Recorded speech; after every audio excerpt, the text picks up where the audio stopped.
There is a number in this story that is hard to even picture. Not a million, not a billion. The fraud at the center of it caused damage that prosecutors put at around $27 billion, a sum equal to roughly 6% of an entire nation's economy in a single year. And for it, a court did something it almost never does to a financial criminal. It sentenced her to death. Her name is Truong My Lan. In Vietnam, she was a celebrated businesswoman, the head of a sprawling real estate empire, the owner of prime towers and malls in the heart of Ho Chi Minh City. And behind that respectable face, prosecutors say, she had quietly done something staggering. She had turned an entire bank into her own private cash machine and drained it year after year for a decade. When it finally collapsed, the people who paid weren't bankers or governments. They were tens of thousands of ordinary Vietnamese families who had put their life savings into an institution they trusted and watched it vanish. This is the largest fraud in Vietnam's history, and it is a story about what happens when the theft gets so big that it threatens the state itself. Truong My Lan did not start at the top. She began, by many accounts, selling cosmetics and fabric at a market stall in Ho Chi Minh City. From there, through the 1990s and 2000s, she built Thinh Phat, a real estate developer that rose with Vietnam's booming economy, accumulating some of the most valuable land and buildings in the country. She became wealthy, well-connected, and admired. But the engine of what came next wasn't the property empire, it was a bank. Around 2011, three struggling Vietnamese banks were merged into one, Saigon Commercial Bank, or SCB. Vietnamese law is strict about this kind of thing. No single person is allowed to own more than a small slice of a bank, a rule designed precisely to stop any one individual from treating a bank as their own. The limit is 5%. Prosecutors say Truong My Lan controlled more than 90. She did it, they say, invisibly, holding the bank through a web of hundreds of other people and shell companies, proxies who owned the shares on paper while she pulled the strings behind them. On the surface, SCB was an ordinary bank with thousands of ordinary depositors. In reality, the prosecution argued it had a single hidden owner, and she had plans for it. Here is how the scheme worked, according to the courts.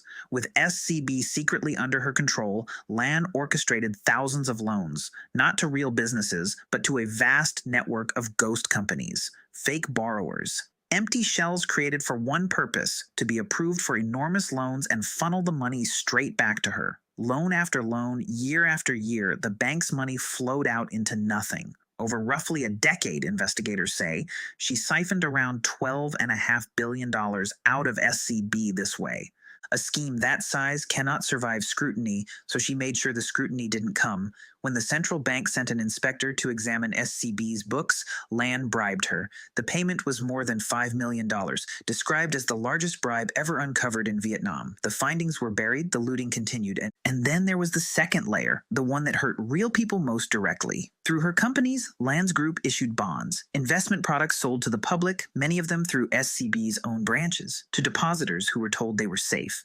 But the bonds, prosecutors said, were essentially fictitious, backed by nothing. More than 35,000 ordinary savers poured their money in. When the truth came out, that money, over $1 billion of it, was simply gone. The whole structure came apart in 2022. When Lan was arrested, panic spread. Depositors rushed to pull their money out of SCB, and the bank, hollowed out from the inside, faced collapse. To stop a single fraud from triggering a wider financial crisis, the Vietnamese state had to step in and prop the bank up with extraordinary support. And across the country, the victims, the bondholders who had lost everything, took to the streets in protests of a kind Vietnam rarely sees. The trial, when it came, was historic. In April 2024, Truong My Lan was found guilty of embezzlement, bribery, and violating banking rules, and sentenced to death. It is exceptionally rare anywhere in the world for a financial crime to carry a death sentence, but the court framed the damage, put it up to $27 billion, around 6% of Vietnam's annual output, as a crime against the nation itself.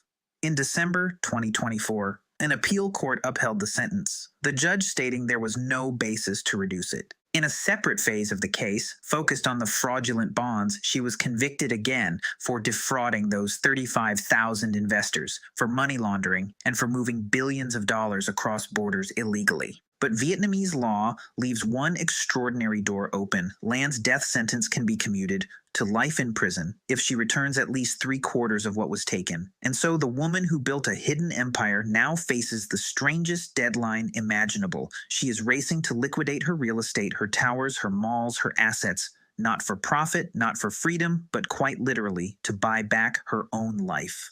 Her lawyers say the negotiations are ongoing. As of now, the death sentence still stands. Think about what separates this from the others. A.K. Batista's fortune was built on belief. Joe Lowe's fraud ran on glamour and access. Vijay Mallya's story showed how accountability dissolves at the top. $1 billion, a decade, and a man still living free in London. Truong My Lan is the opposite extreme. Her fraud grew so large that it stopped being a private crime and became a threat to the financial stability of an entire nation.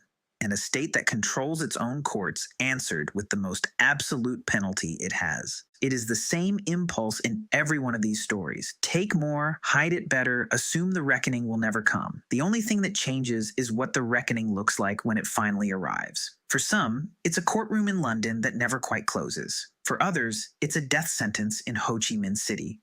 But not every empire of lies ends in handcuffs or headlines. Some hide in plain sight for years, not in a secret bank in a one-party state, but inside the audited accounts of a respectable global company, listed on 2 stock exchanges, trusted by some of the most sophisticated investors in the world, a company that looked, right up until the end, completely legitimate. Until one day, it admitted that billions of dollars on its books had never really existed at all.